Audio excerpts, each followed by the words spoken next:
Hali gani mwanafamilia wa channel tupendwa hii hapa ya Kelo Media. Kama ndo mara kwa kwanza, basi nikusii usisahau kusubscribe, kulike, kushare pamoja na kucomment bwana.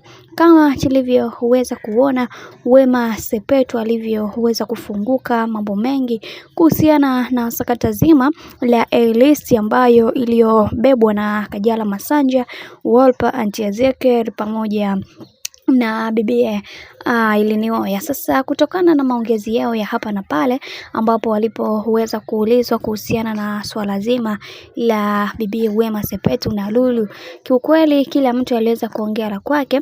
Kajala aliweza kusema kwamba watu wengi walikuwa na matatizo yao binafsi, na Auntie Ezekiel yeye aliweza kufunguka akasema kwamba watu wana visingizio vingi ambavyo visivyokuwa na maana, hivyo tumeona kabisa hawa watu ni bora tukawaengua katika listi yetu. Na pia kuna wengi wao walikuwa wanafikiri kwamba grupu ni la kawaida. Sasa wameshindwa kuelewa kwamba sisi tuko serious na kazi na tunahitaji kuweza kufanya kazi. Hizo drama ambazo wanazotuletea kwa wakati huu ni vyema tukaziacha, kwa sababu kuna vitu vingi tunatakiwa kuweza kuvifanya, lakini wao wamekuwa watu ambao wana masiala sana katika kufanya kazi. Na pia tuliweza kuona Wolper yeye kwa upande wake aliweza kuzungumza mengi, kisha akasema kwamba kuna mambo mengi ambayo yamekuwa yakitokea baina yetu sisi watu sita, lakini kuna moja kati ya mwanadada ambaye ni Wema Sepetu, yeye alishaweza kujitoa kitambo sana, na hii ni kutokana na vile ambavyo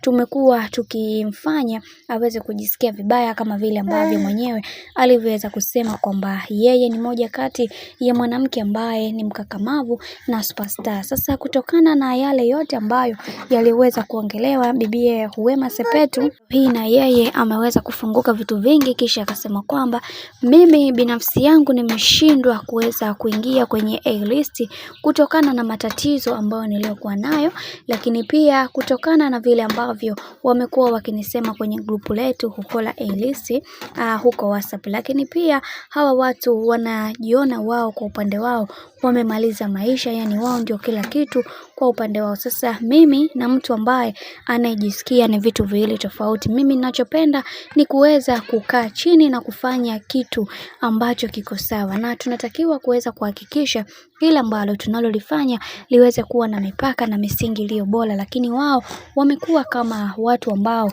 wanadhihaki watu ambao wasioweza kufanya maendeleo. Sasa kwa upande wangu nikaona hawa si wenzangu tena, ni vyema nikajua time zangu ili na mimi kuweza kuhakikisha kila kitu kwa upande wangu kinakwenda kuwa sawa, kwa sababu kuna vitu vingi vimekuwa vikitokea katika maisha yangu kwa ajili yao.